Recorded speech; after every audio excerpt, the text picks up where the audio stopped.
Channel 2S is brought to you by New Type HQ.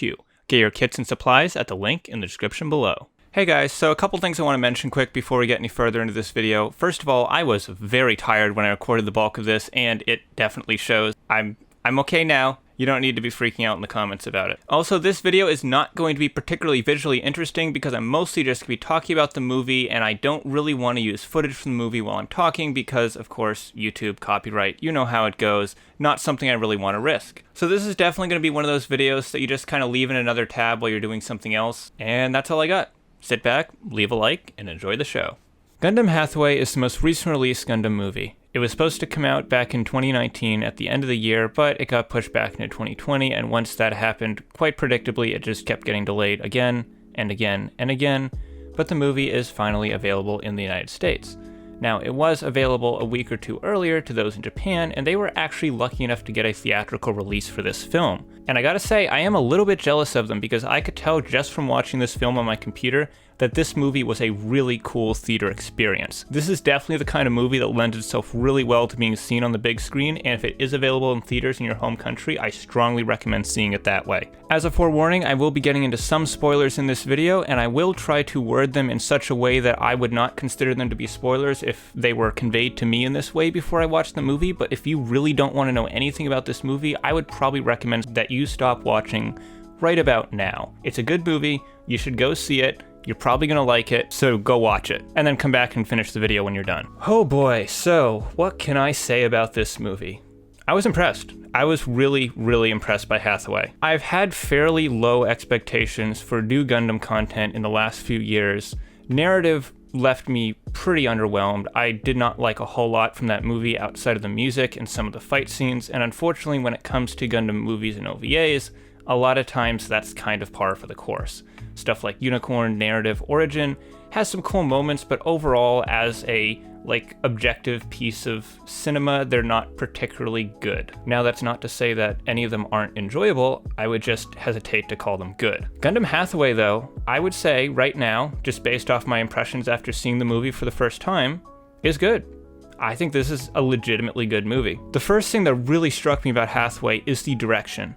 This movie is handled incredibly. I've never seen a Gundam movie that looks like this. Murase Osamu was not a name that I was really familiar with prior to this movie, so I didn't really know what the direction was going to be like going into it. If any of you guys are familiar with other movies this guy has made, do leave them in the comments because I am kind of curious about checking out this guy's other work now. Everything about the presentation of this movie was really top-notch. The cinematography, the sound design, as I said, the overall direction, everything about how this movie is put together blew me away. The animation is absolutely gorgeous.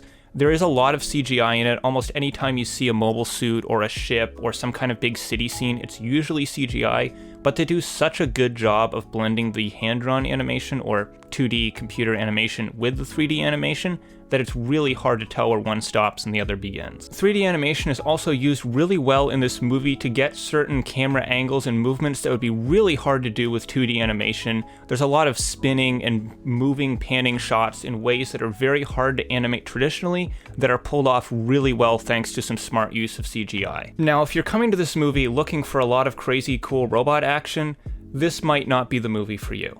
There are only a couple mobile suit battles in this movie, and while they are executed beautifully, they might not contain enough classic fighting robot action for some Gundam fans that are more so into that side of the series. The few times you do see actual mobile suit combat in this movie though, it is handled so well. The first thing that I noticed about the mobile suit scenes is the gorgeous HUDs. There's all sorts of tiny little details inside the cockpit. Through really good use of sound and visuals, they can immediately show you exactly what the pilot can see, and it's conveyed super well. There's some cockpit shots in this movie that are so immersive that it literally feels like you're actually piloting the mobile suit. And then there's the way the machines themselves move. A lot of care was taken in this movie, especially in the final battle, to make the suits actually feel like they're moving in a realistic way. There's a lot of Gundam series where we've seen in-atmosphere kind of air combat, you know, two mobile suits sort of magically hovering over the ground and shooting at each other, and it always had a bit of an off look to it. Not to say it was bad, but you could kind of tell like they weren't quite moving the way you would necessarily expect machines of that size to be able to fly around in atmosphere. However,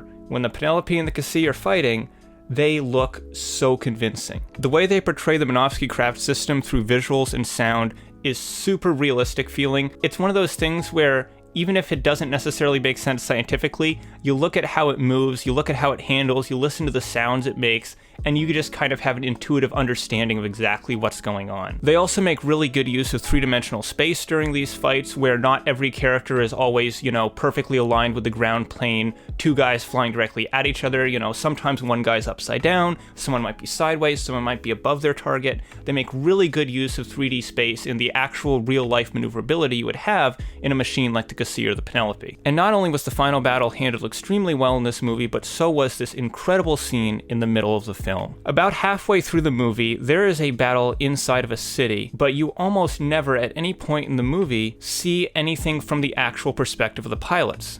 Instead, you follow two of the characters trying to flee on the ground as they try to escape the chaos of the city being torn apart by giant robots around them. It was one of the most intense scenes in the movie and might be one of my favorites in all of Gundam. We've seen little glimpses in original Gundam and F91 of what it's like for the normal people on the ground during these kind of mobile suit battles, but never has it felt quite as real as it does here in Hathaway. Another little thing that I noticed that doesn't really matter a whole lot to the movie as a whole, but was just a really nice little touch that showed how much they cared about the attention to detail in this movie, was the use of English. Obviously, anime in the past has had a history of having kind of goofy, misspelled, mistranslated, text on computer screens and stuff, and, people saying very funny, goofy English lines.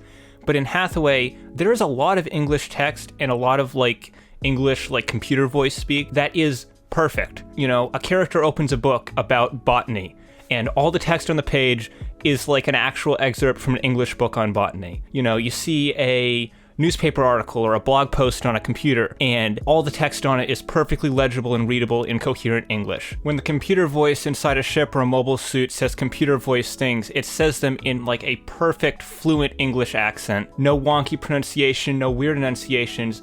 They just nailed it flawlessly.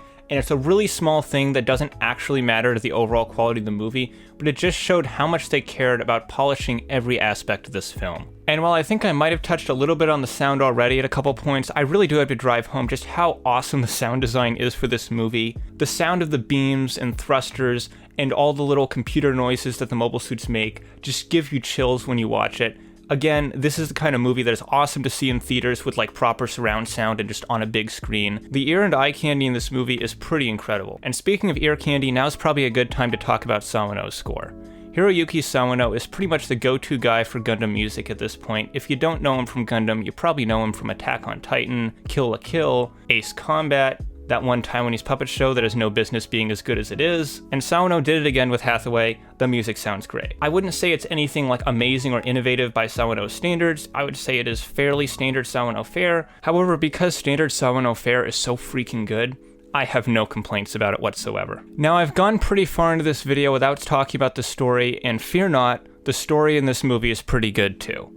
This is a very character-heavy movie. As I said earlier, there's not a lot of emphasis on combat. This is really about the story and the characters. As you can probably imagine from the title, and if you have any level of familiarity with the novel Hathaway's Flash that this movie is adapted from, you'll know that it's following the story of Hathaway Noah. And this movie really is all about Hathaway and his interactions with the other characters around him, and I was engrossed from start to finish. One of the most refreshing things about this film, which is something that unfortunately doesn't show up often enough in Gundam, is the characters actually acting and talking like real human beings. Every character interaction in this movie felt super believable, and all the main characters really felt like actual people. And in a franchise that's full of dialogue like this, that was a pretty welcome surprise. Now, as far as the narrative aspect of the story, going beyond character interactions and more so into the actual events of what happened, I might have to watch the movie again before I make a more in-depth analysis of that, because to be honest, I was so engrossed in the visuals and the characters that if there were any flaws with the story, I probably didn't pick up on them. I imagine if I watch this movie a couple more times, I am probably going to see some issues with it, but so far I am very impressed with what I've seen. But while I love this movie, there is one little concern that has been nagging at the back of my head ever since I've seen it, and that is consistency. This is a great movie, however, it is the first movie of a trilogy. And as much as I would love to think that the rest of the trilogy is going to hold this standard of quality, I have been burned too many times by Gundam series that have a great first episode and then a horrible ending to be naive enough to think that Hathaway is going to go over perfectly. As much as I love this movie, as much as I want to recommend you guys go see it as well, there is a little voice in the back of my head that is telling me to not get too attached because it could all go to shit. But hey, maybe that's just me being cynical. In conclusion, Gundam Hathaway is a great movie, quite possibly one of the best Gundam installments I have ever seen. It's out on Netflix right now. I strongly recommend you go check it out. That's just my opinion though. I want to know what you guys thought of this movie. I did throw out a poll a few days ago and it seemed like you guys were pretty hyped. Have you seen it? Did you like it? I want to hear what you guys have to say, so leave your comments down in the description below. Leave a like if you enjoyed this video, as I always say, and I will be seeing you next time. Take care, guys.